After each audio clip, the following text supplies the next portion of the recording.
Good morning and welcome to Blain's Morning Porridge. It's February the 5th, 2026. Today, navigating the stormy seas of tech. The worst thing you can do is nothing. Well, that's this morning's quote.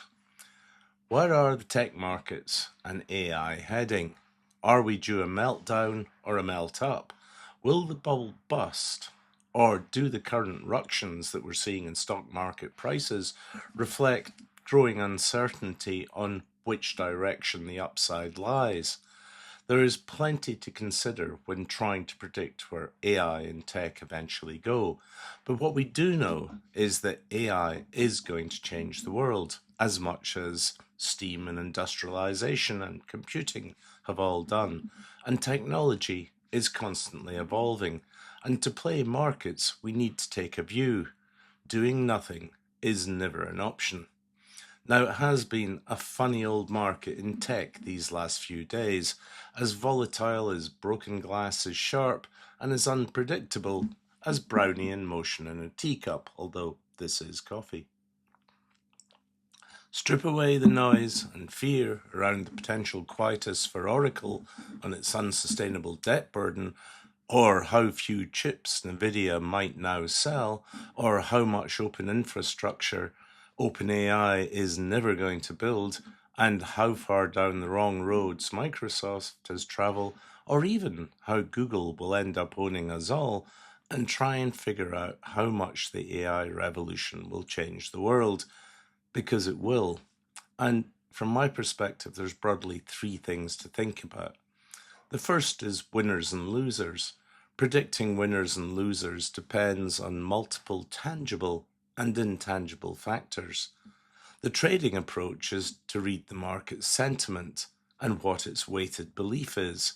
There is a consensus that Google is best placed to win the infrastructure compute war, but just how big will it be? And sentiment is all over the place. Palantir is up 10% one day on government contracts and down 11% the next as buyers start to figure out it's not actually that difficult. There is no clear market narrative at the moment, which is a sign of a market that is about to go down a new direction, so be ready for it. The investment approach is about trying to work out the future. There is a theme that's emerged this week that AI, represented best by Anthropic, will negatively impact the value of other firms like coders, data miners, and software based firms. And that was already happening. From my own perspective, I cancelled my subscription to PitchBook because it was a waste of money compared to using AI to uncover the right buying windows for some of the big deals that I'm doing in my day job. Broadly, AI is proving better to search, compile, and automate, although I should add that personally I still run my deals on Excel and contact lists. The key thing is get ready for the next direction and the narrative to emerge in how AI and technology is going to develop. My second point would be what the AI future will look like. Now, new Fed Chairman-elect Kevin Warsh tells us that he expects to be able to slash US interest rates because AI is going to unleash a massive deflationary productivity boost across the whole US and by default the Western economy. Lots of people fear he means firms are going to see revenues increase because they will replace expensive professional workers with cheaper AI agents and robots. It's easy to slash rates in a market where workers are cheap and plentiful. Now, if this was 1825, literate workers would be sabotaging Anthropic's Claude Cowork product by sticking their wooden clogs into the data center cooling units.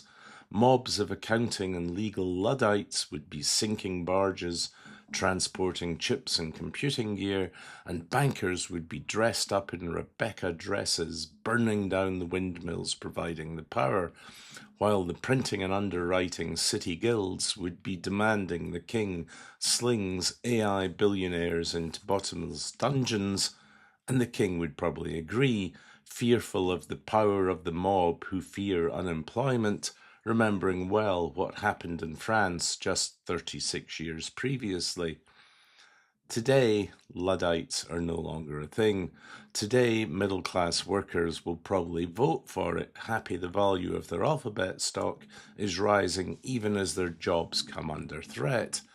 While the president tells American voters that AI will make America rich, he knows that means it will make his billionaire chums trillionaires.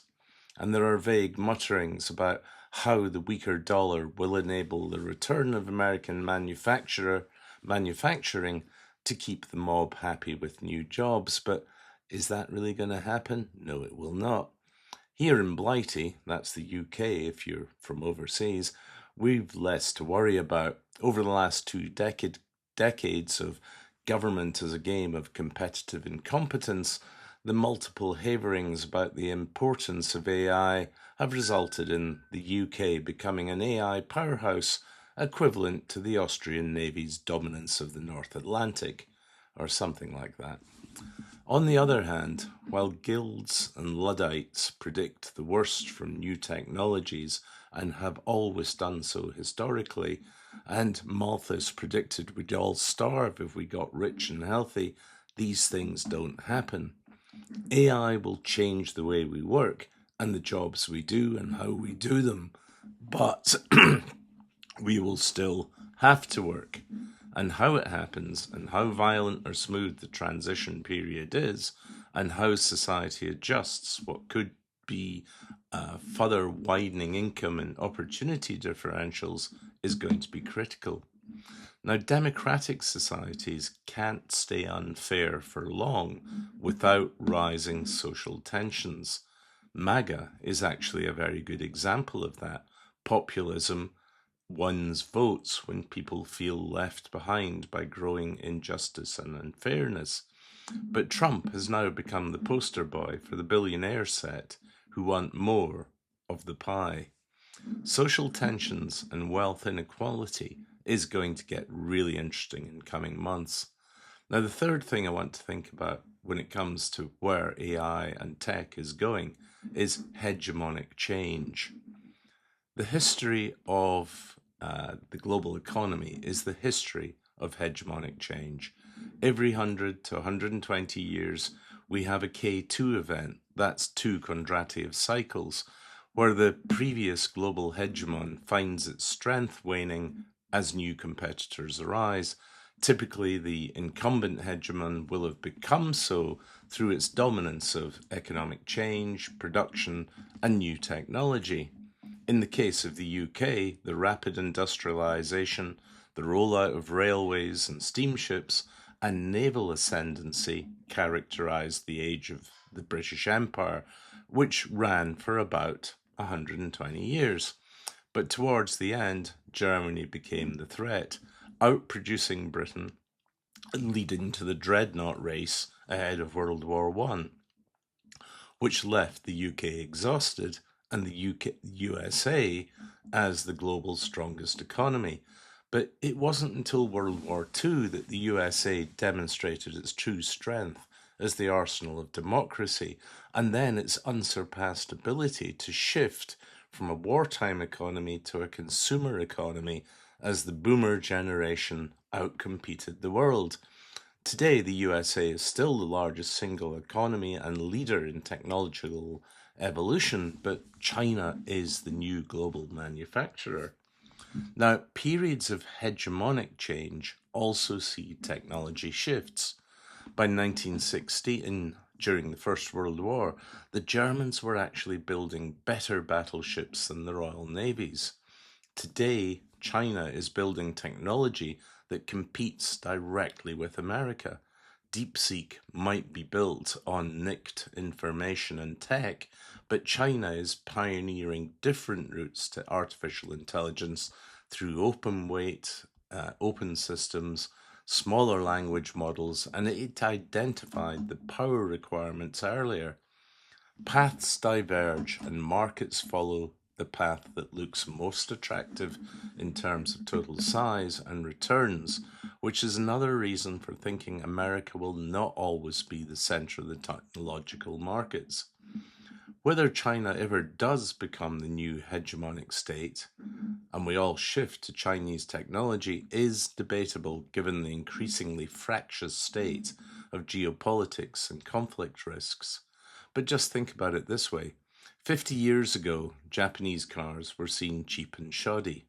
Today, my new Lexus came with a 10-year warranty and it feels really well put together. In contrast, my last Land Rover blew up, and when I went to complain about it, Land Rover offered me a new car with a 2-year warranty, and the salesman quietly nudged me to make sure I sold it before the warranty expired. Just saying, the world changes. Out of time and back to my day job, which is why I'm about to run off. I'm afraid there'll be no porridge tomorrow morning.